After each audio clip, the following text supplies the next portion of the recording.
Welcome to the Mary Mac Show, where we will be talking about your feelings, experiences, and pain following the death of a loved one.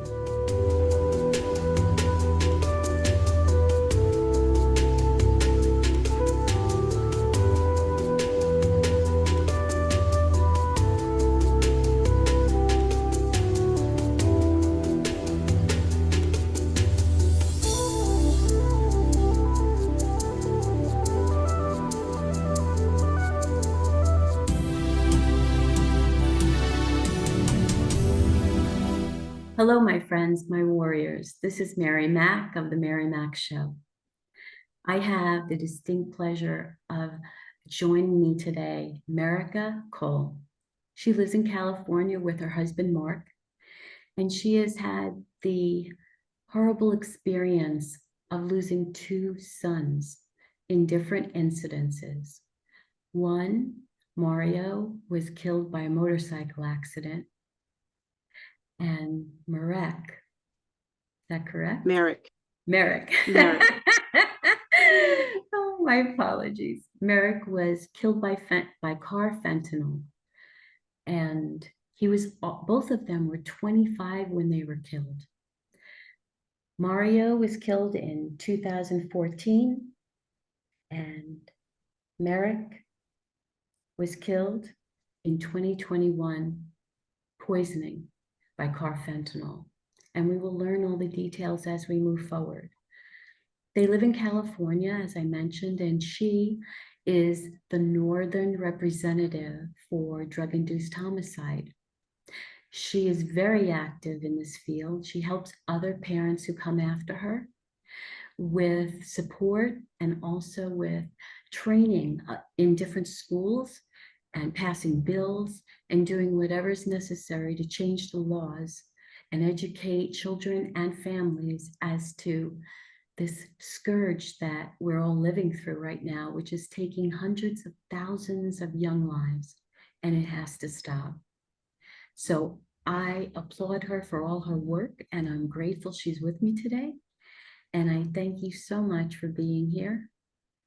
Thank you for taking the time. Thank you for having me. Absolutely. So I usually start out by asking you, would you like to tell us about your family's growing up years? Ooh, it's been a long time. My family, I have five. I gave birth to five boys, and my wonderful husband, Mark, wonderful dad. We didn't have a whole lot growing up, but we made sure the kids had enough. We both worked for the state of California. We worked in the same area. That's where we met. We met at the DMV. And yes, and let me tell you, parenting was always, as long as we were in sync with each other, then parenting went smooth. I would always say, "Did you ask your dad?" And I said, "Don't lie, because you get in trouble if your dad's already told you no and you asked me." And so he would do the same thing so that we could be on the same page with parenting and one not overstepping the other. That was very critical, that we communicated that. And if we had a disagreement, it would never be in front of the kids, because they could play one against the other, seeing, I wonder which way this argument's going to go, Yes, So yes. we always waited, and we'll talk about it later. Just right now, the answer is no, but we'll talk about it later. So the kids would take off, and then we would have a discussion away from the kids. So critical, because kids are manipulative, unfortunately, and that's just, they were not the first four were 18 months apart. So I was a typical Walmart mom that had the kids on the basket, like, you sit here, you stay here, and they were very well behaved, and they knew that if they behaved, there was a reward. So yeah, if they misbehaved, then I'm like, "No, we're going to go in the car. We're going to leave right now." And then they don't get anything. And so they were really good in stores. And as they were growing up, parents would say they're so respectful, they know about respect, and they're always yes and no, please and thank you. And so I was really proud to hear that from other parents as they were growing up. Very loved kids. They're very funny. They worked well together, and I really did.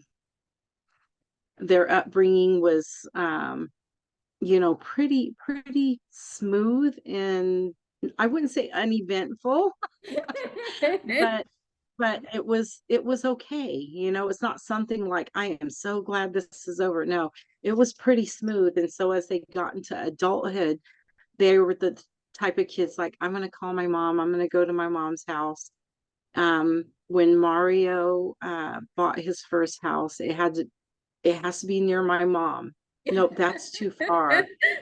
Those are the kinds of kids you want. Yes, So and that's how it turned out. that's excellent. Excellent. Yes. It's so important to, I know what you mean about you have to talk to your spouse and make sure that you're not being, like one says to you, Yes. "Well, can I do this?" Yes. And I'm like, what did your dad say? And just double checking, because they will manipulate. Well, he said it's okay. And Yes, so yes. most parents will say, oh, okay. And then no, I'm like, okay, well, let me check real quick. And they're like, They don't expect that. They don't expect that. they they sure don't. They sure don't. Yeah. So but and they support each other. They fought. Very rarely did they fight Wow, that's amongst themselves. amazing. It was a rarity, because I would be like, oh, you hit your brother? Why do you think you did that? Well, what if his eye came out? Would you be able to put it back? And so that was like, I better not hit him, because that might happen. Whatever worked, because I had four at the time, Merritt Trail later. Um, You had I had stair to get a, steps. You had stair steps. yes, yes. And I had to make sure that they understood the dangers too of fighting, because that could, you could accidentally hurt them really bad. Yes. And it's just something that I was always like, I don't want them fighting. They should love each other. So yeah, they grew up okay. That's so great. And as time went on, and you mentioned that Mario was in a motorcycle accident that was totally unexpected because he loved to ride motorcycles. And We did. I believe you said you taught him. That's amazing. That's wonderful. Yeah. Yes. And just so you know a little bit about my background, I did ride motorcycles as a driver, and I used to race motorcycles Oh at what they my. call Sacramento Raceway. Um, and when I met my husband, he didn't believe that I raced motorcycles. I met him when I was 18, and he saw my motorcycle and said, "Oh my goodness." And I'm like, that's what I do. I ride motorcycles. And so he didn't ride for a long time. He rode much later, when he found out that parking was cheaper and sometimes free when you have a motorcycle. So then he learned, but I've been riding for years by then. And I thought to myself, I want them to be like me, learn early, because I learned very early on. My neighbor, she was a girl, she was my friend, and her father taught her how to ride a dirt bike. And I wanted to know how to ride. So the dad was teaching me how to ride a dirt bike. And my parents didn't know. They didn't know that I had learned how to ride. And I bought a motorcycle when I was like 15. I must have been 15 years old. My brother had a dirt bike, and I took that one too. And he wrecked, and he goes, I'm not riding anymore. And he wrecked in the dirt. And I'm like, you're not even hurt. So then I rode that as well. So it was interesting growing up. I made my parents nervous, but I was never disrespectful. I just wanted to ride. A motorcycle gave me a different feeling, when I was riding. I'm like, this is a lot of fun. I never went fast. I respected the road. And as they became law to wear helmets, I thought, well, that's a good idea.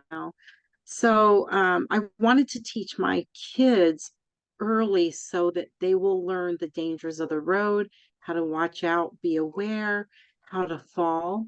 As a racer, I had to learn how to fall. And I can tell you that that knowledge helped me tremendously. That knowledge helped me tremendously. And when my kids got about 10 years old, they were very comfortable. It was like second nature. Riding was second nature. And as they got to 13 and 14 years old, they were very, very safe drivers. Um, and I look back and I'm super glad that I taught them early versus them getting on at 18 and their friends showing them how to ride, and then they could really hurt themselves and or get killed. And not know how to So handle certain situations. correct. How to get out of those situations, how to keep distance between vehicles and always have a route out. So all those little things that I taught them, I look back confidently, and um, I don't regret teaching them early. I really don't. I think that was very wise of you. It gave Thank them you. much more knowledge than any of their friends would ever have. Yes. Yes, for sure. Plus, And we too, see so they would many, be able to tell. They would be able to tell if they wanted to get involved with anyone who was not as knowledgeable as they were, yes, put themselves in danger. yes, for sure, for sure. So their upbringing was interesting. And Mario wanted to buy his first dirt bike. He wanted to save up the money, and he was probably about 7 when he started saving up. And I thought for sure, maybe 6.5, but for sure, he's not. I said, if you save up a half, I'll pay the other half. And the dirt bikes were going for like $600 at the time. And Uh-huh. I thought for sure there's no way this kid can save up $300. So I thought I had time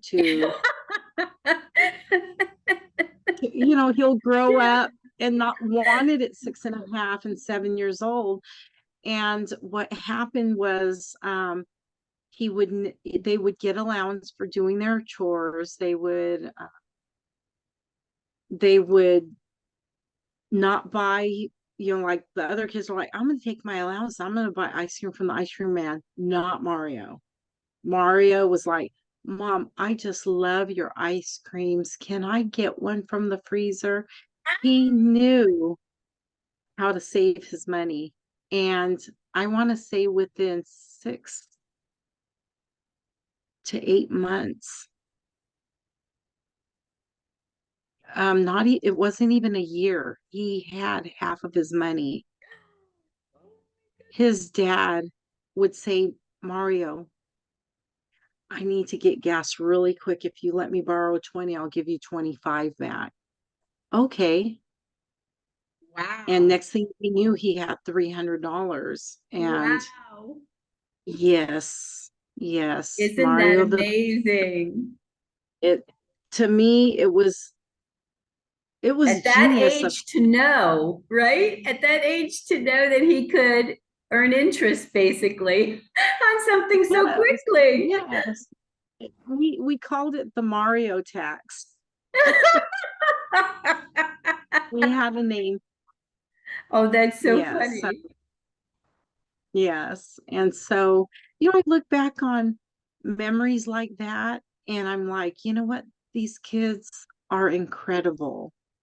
They are incredible. And I'm just thankful to God for the 25 years that He let me have my kids, both of them, and have that much joy compacted um, into 25 years. A lot of people don't look at it that way. It's very difficult to look at that way, but you know, they're a gift from God, and it's not our determination. We do our best as parents to bring them up in the right way and how to say please and thank you and be respectful. And it's just not our call. These are our kids that are a blessing. And I'm grateful every day, the 25 years that I was able to, quality time that I was able to spend with my children. So I That's look at it. thing. It's an amazing outlook because I always say you need to look, you get to a place where you can appreciate what you had versus what Yeah, you lost, yes, and you yes. obviously have done that. And that takes a lot of strength. It did. I had to get to a point where um, there's no one to blame. Um, well, in the motorcycle accident, there's people to blame, obviously, but um, the timing of everything is something that we can't know, even for ourselves. We can't know that. And if we did know, we would probably do either crazy things or good things. You know what I mean? So, some people get this mentality of you only live once, so live it up. Right. Or, hey, you know what? You only live once, so I better be careful. So, yeah, I'm just glad that when each one of these incidents happens, of course, it's devastating. You don't, you're the first thing that come to my mind was, how did this happen? Why did this happen? What's going on here? Right. So sort of the difficult questions that I had for myself. Without a doubt. To And you can't answer the whys. There's no answer to whys because you go with this broken record that goes around in your head and it never gets answered. It just doesn't get answered. And I remember listening to a sermon one time and they said, until you get to heaven, will you even know why things worked out the way that they did? Because you can't get that answer because you're not God. And I thought, right, you know what? I can deal with that. Like I can handle that. Like that answer works for me. Before I couldn't right, come up with an answer that settled in my soul. But that one did. right. Yes, and I just had to do my best as their mom to be there for their brothers and my husband, because they're incredible. They're incredible people that don't deserve um a half of a mom. Well, I'm not the same. I can tell you I'm not the same person, but Yeah. I look at the rest of my family as you matter. You matter. And your brothers mattered. And just understand I'm not the same, but I'm working through this. And I just let them know that, if I say something that is inappropriate, that's not me. I'm going through something, and now we just communicate. I'm like, you know what? Can we just not talk about that right now? Let me get back with you. And I'm like just going through something right now. And they know. They know. It's very difficult. But at least Yes. you have good communication skills with them. Yes. That's Open, major, major, communicate. because some people don't. Right. And just like I communicated with my husband as my kids were growing up, hey, did you talk? Did you know that this happened? Or something happened at the house, and let's say he was at work, because we worked different shifts, so a parent was always with them. And I can tell you that the communication was the biggest thing in our family, because without it, it would be chaotic, and we knew that. So, yeah, we really, let me tell you, that was the biggest thing. That was the biggest thing in our life. So it's the same thing, where I can communicate with my kids and tell them how I feel. I'm like, today is not that day. Or, hey, I'm working on something. I feel like I'm in overload right now. Can we talk about it in a minute? Just being respectful of everyone's time and trying to find that balance. And some days it's just plain hard, and some days it just doesn't work. And I just have to, like, I need to get some rest.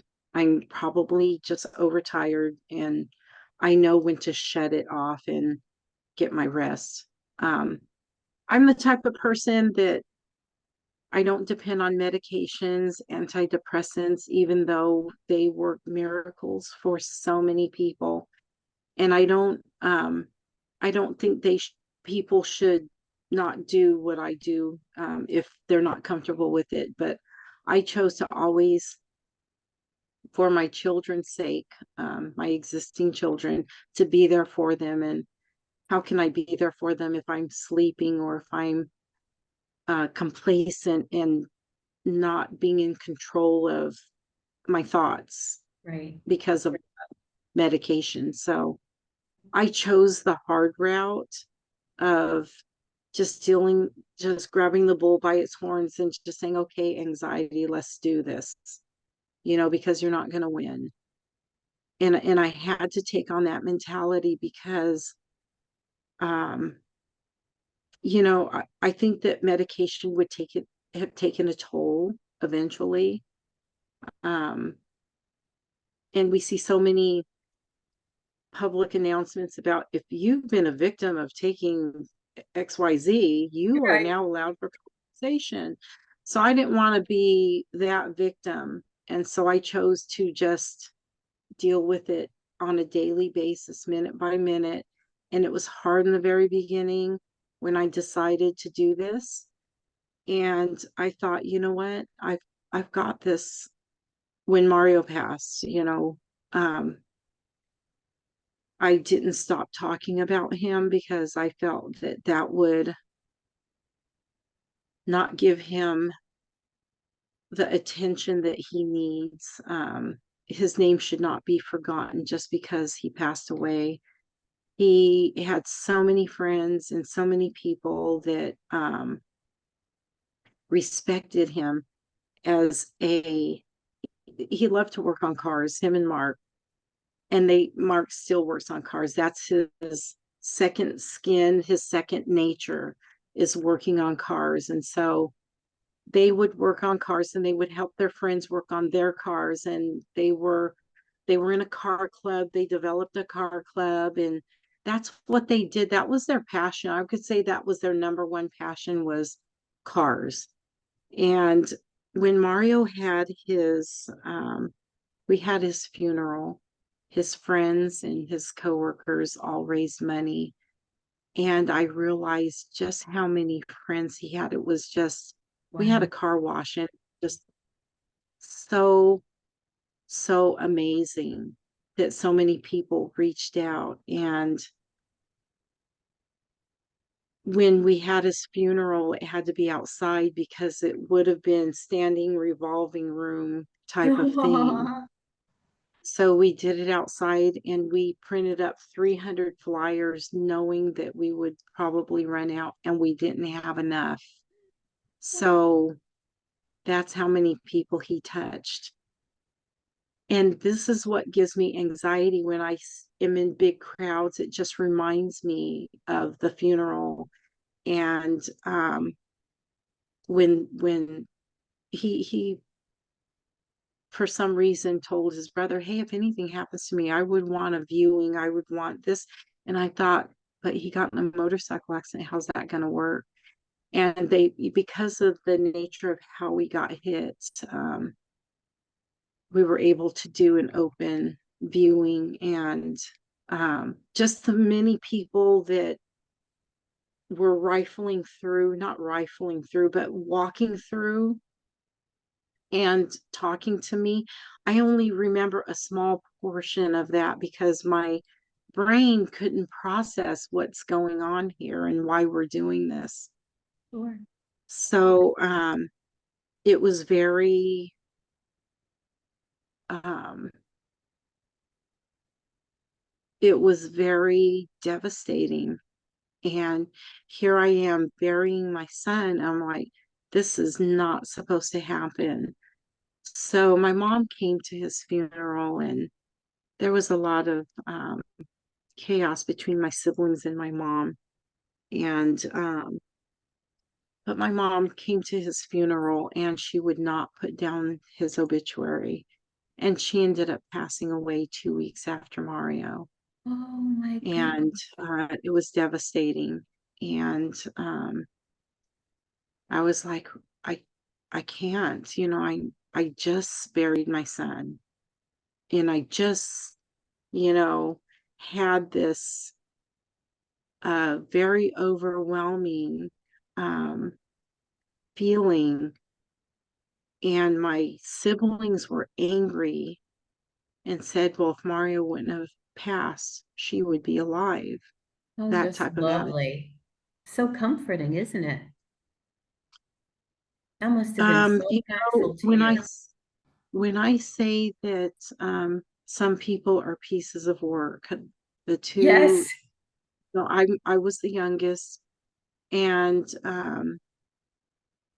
for them to say that was devastating, number one, and it was um, I would never even think to even say such a thing if it the roles were reversed. It was just unfathomable. And so I felt like I can't, so um at the time of her funeral, I couldn't even go. I couldn't even go. I was just a grieving mom, lost my mom, attacked by my siblings. I need to just stay home, you know. And some people were didn't understand it, but in my head I knew that I could visit her and pay my respects my way, and my mom would understand. Yep. I knew that.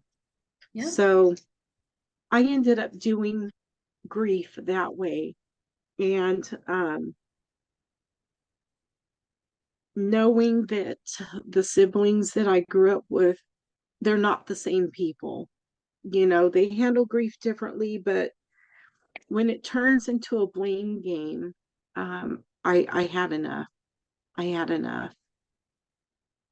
And so I did that. And I know my mom. I know my mom so well. I spent so much time with my mom. And I think that she would have been disappointed that my brother and sister took the route that they took, and attacking me. And my mom would understand. Yes. So I did. I paid respects to her, and probably the only one that goes out there now to see, you know, where To she's visit the buried and spend cemetery. time. Mhm. Yes, and it's local, so it's not that hard. And my brother ended up moving to another state. So, and my sister, I don't know where she's at, but we're not on talking terms. And, sometimes I wonder, okay, should I make amends or whatever? But the last attempt, it was disastrous. So I thought, you know what? I need peace in my life. And the only way I'm going to get it is with my family and people that aren't going to disrespect my son who passed away, or myself. I'm a grieving mom. And sometimes, I mean, let's face it, grieving moms can say things that are off the hook, and they can be very it's a normal reaction for a grieving mom to be defensive, and sometimes they might offensive.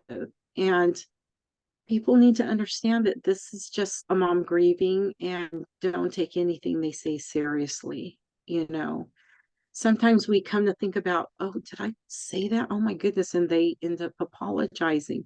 So I get it. I get it because I've been through it. And yeah, and then when Marek passed, and it was kind of crazy how that happened. Um, I didn't get my family, my brother and sister didn't reach out. They heard about it, and my sister didn't even want to go to the funeral. My oldest son was the one who said, "You need to go. That's disrespectful. That's just unheard of." And he started getting angry, and she went. I didn't know this until later, of course. He told me, and I was like, "Oh, my sister's here," so. But she was very standoffish. So I just kind of did my thing, greeting people as much as I could. And I don't remember much of that day because, of course, I had just um, lost Mario. And when I say just, it feels like it just happened. And and there were a lot of people that came. Um, Laura and Chris Didier, they were at Marek's funeral, and it was a Carfentanil overdose, poisoning type of situation. And I was grateful that they were there, and so many friends, co-workers, ex-co-workers, people from his school, people that grew up with Marek that understood him. They couldn't believe that we were having this day. Mhm. A lot of them knew our family for a very long time, and just were devastated with the second loss of our children. So it was, I don't remember much of that day, and I still try to recollect, and it just wasn't meant to be, you know but I do remember the devastation when, just having to bury one next to the other was just unfathomable. It was something that I'm like, this can't be real. This is so unbelievable. And and I made it through that day thinking, now crowds of people, I still prefer my groceries to be delivered some days. I'm getting better at going out and running errands now. I'm doing a lot better at that. And just getting back out and having some sense of normalcy is a struggle, but I keep attempting it. What I found out is the most peace that I have is when I'm helping somebody go through what I went through. That grieving process, talking to them, um, getting them to understand the truth about fentanyl, how it's a poison, how these victims deserve justice, how to hold people that give other people fentanyl accountable. And when they get information and knowledge, what they've learned is knowledge gives you a little bit of power, and it makes you feel a little bit better. Excuse me. So as I go through, sorry, as I go through and talk to these parents, they're a source of energy. They're a source of um, peace, knowing that my new mission, I really do believe my kids would be proud knowing that I'm helping other people. Without a doubt. That's I really do believe that this is what helped me when the Didiers were there, and so many friends and family was there for me. And some people are alone. They They have they no one. lose their friends because of things that they have said. But excuse me. And And I also just the think, stigma. A lot of people don't want to be associated with the stigma. So they kind of exit people's lives. And I think that's horrible, but that's a big part of this, whether it's homicide or it's this kind of death, drug-related death or suicide. These are very, people are stigmatized. Families are stigmatized because this happened to them. But yeah. I would like to ask you if you could tell us about the day that you learned about your son's death to carfentanil. Well, it started out, and I'm going to back up a couple of days before he died. It started out that, he was always the type of kid that wanted to go everywhere with mom. He wanted to go everywhere. We're in the mall. Oh, can we go to the mall? Can we go here? Can we go there? He wanted to go everywhere. He would never go to the mall by himself. He just wouldn't unless he's with his brother or um, myself. And he was always, when I'm taking a picture or looking in the mirror, he would be like right there. And I'm like, what are you doing? He goes, I just see. Yeah, he was always that kid that was on my right hand all the time. I could have lunch with somebody and he was like texting me, Mom, can we FaceTime? And I'm like, not right now, honey. Eating. So he always had anxiety when I was away or gone. So Wow. 2 days before he passed, my husband and I went to the store and we had asked him, do you want to go with us or do you want to stay home? We always give him the option because of course he was 25 years old and we want to give him the option to be his own person and have his own space. So he said, you know what, I'm gonna stay home. And he loved cartoons. So he said, I'm gonna stay home and I'm gonna watch some cartoons. And I said, okay, we'll be right back. I have my phone, call me if you need to. And I know with autism and he had Asperger's in just to be, you know, he was really high up on the spectrum, but when it came to common level sense or common level knowledge, he struggled with socializing. He struggled with um, other people, just keeping relationships and keeping jobs. He couldn't multitask. So he had some struggles, but he was very smart. So the day that we said, okay, go ahead and watch cartoons, I have my phone. We're going to go. We're going to be like 30 minutes away. So I give him this whole scenario of what we're doing. And we leave and we get 30 minutes away and he starts text. No, he called me and said, Mom, I'm going to die. Someone's going to kill me. And then he hung up the phone. Whoa. And I said, what? I texted him. I said, what? And he said, I'm going to die. Someone is going to kill me. He put it in writing in a text. And I said, no, you aren't. I thought he was having anxiety because he was by himself. Hmm. And I was, texting him, are you okay? And he said, if anything happens to me, the only time I tell you the truth and watch it happen. And if anything happens to me, please tell Chelsea that I love her. Wow. And we were already parked our basket halfway out the door and getting home. And of course, it was like by then 20 minutes away. And he's texting me, where are you? 20 minutes away. He said, you told me that you were going to be here, and just, he was just all out of sorts.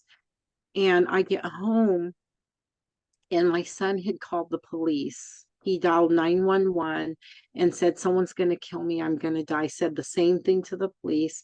Wow. And when I got home, I noticed two police officers in my yard and Sacramento Police Department. And I said, hey, what's going on? I was scared at that point because I see the police. And they said, well, somebody said that someone was going to, that they were going to die. And I said, why are you standing in my yard? I would expect you to just, Be break a inside. window, go in, be inside. So I said, let me check on my son and just stay here. And so one officer was like, should I go in with you? And I was like, my son gets anxious. So just hold on, just be right here. And so I went in and he was hiding between his bed and the window. My. And he heard me. I said, are you here? And he heard me. He popped up like a jack in the box and said, Mom, I'm so glad you're here. Um, I I'm just so glad you're here. And I was like, son, what's going on? And he said, someone's gonna kill me, Mom. And I said, look, come on out here just to the door and I'll let the officers know that you're fine. And I went to the officers and I said, he's fine. He has a lot of anxiety. So let me find out what's going on. If I need you, I will call you for sure. Because if somebody threatened him, I was his conservator, and somebody did something to him, then of course I would handle it as a conservator for his protection. Mhm. And so he doesn't say much. And I thought, okay, I'll wait till his anxiety goes down and I'll ask him. And the next day he was just still very anxious. Mom, I'm just going to stay in my room. Can you just stay home? I'm like, yeah, it's Thanksgiving, we're staying home. Um, and we didn't do anything. We didn't cook. We didn't do anything. It was just a lot going on and the loss of Mario. And I thought, okay, I just need to relax, and give him his space and not have too much stimulation. And the next day, I decide, my son comes to me and says, Mom, can you comb my hair today? He doesn't like his hair combed. And I thought, Wow. sure, I'll comb your hair today. And then I said, let me get some hair cutting stuff and hair stuff. And he goes, when you go to the store, can you get my slippers? Can you get me some slides? Like, he likes Jordans. And so I Uh-huh. got him some Jordan slides that he can just slip his feet in and walk around the house. And then he says, can I go to my friend's house? And I said, well, I'm going to go to the store and I don't really want you out there just in case you get scared again. And he said, okay, well, I said, tell you what. And I did a compromise. I said, you can go to your friends, but I'll stay here. And when you come back, I'll leave and dad will be here with you. Oh, okay. And so he does. He takes his skateboard and leaves. And he wasn't gone not even 35, 40 minutes, not even that. And he comes back and he's fine. He said, are you going to go to the store now? And I said, yeah, just give me a minute. And I just told my husband, just, um, he seems to be okay. Just don't bring up the other day. We'll ask him when I get back. So he said, okay. And so he said, I'll sit at the kitchen table and that way I'm facing his room. If he gets all excited, I'll know right away. Because where he usually sits is in a couch and his back is to the rooms. And. So he decided that he was going to sit up there and I'm gone with my other son. My other son wanted to go. And we go to the store and 10 minutes in, my husband texts me and I saved the text. Um, he said, not a peep. And usually my son is like, is mom back? it's been 10 minutes. Is she on her way back? You know, he'll be really like wanting me to be home. And I didn't get a text FaceTime me or nothing, you know. So I said, well, he has been through a lot. Just I'm on my way back anyway. I just picked up what I needed, come right back. And that's just the life of when you have a kid that's on the spectrum to the extent where he had to be around me. Not all kids are like that, but he needed to be around me. And if I had something to do, it couldn't be for an extended period of time. He'll get super anxious. That's just the way he's been. So I was surprised that he wasn't FaceTiming me. And I told my husband he must be tired. You know, I'm on my way back. So when I got back, I said, hey, go tell him that I'm back, you know. So my husband's knocking on the door. He goes, Marek, and he doesn't answer. But he does that with this dad. With me, he'll answer, Mom, you know, he'll pop up. And no matter if he's sleeping, he's gonna pop up. And I'm knocking on the door and I know he hears my voice, and I knew immediately that's not him. That's not like him. Something's wrong. And I'm banging hard. And I said, Marek, you know, just giving him a chance to wake up or whatever. Then I said, no, something's wrong. I peeled the door open. He has a pass key. He could lock it, but it gives me a chance if he has anxiety or something, I could get in the room. So I opened it and he was non-responsive on his bed. And I was like, Marek. And he was just out of it. He was warm. It was like he was sleeping and something was wrong. So I told my husband and my son, help me get him on the floor. I need to do CPR, call 911. So I'm giving him CPR, full blown CPR, not knowing that carfentanil could kill me, Yeah, not knowing at the time what the issue was. He didn't have drug paraphernalia near him. He didn't have anything that told me what's going on. He had a drink on his bed. My son put the drink away. I don't know. Yeah, I think he put it in the sink. And um, I'm doing the CPR and the Sacramento Fire Department came pretty quickly. I think they were in the area driving around, and they took over. They gave him an IV, so I know he was still alive. And I didn't know. I knew later. I found out later that it was an Narcan drip because they suspect fentanyl in 2021 was really at its height, right. where a lot of deaths were occurring. And you know, it was occurring in 2020. It was occurring in 2019, where you had groups of people that were dying. But it became more and more, and we say Prevalent. now, because look at 2023, look at Right. 2024. It's just growing. And they gave him an IV drip and transported him.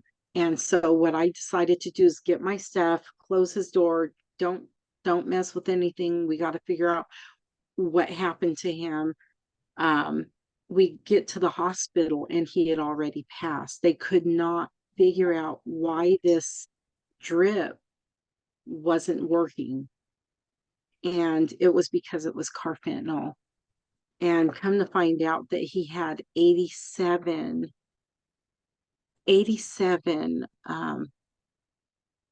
in his system. It's 0.2 of fentanyl that will kill you.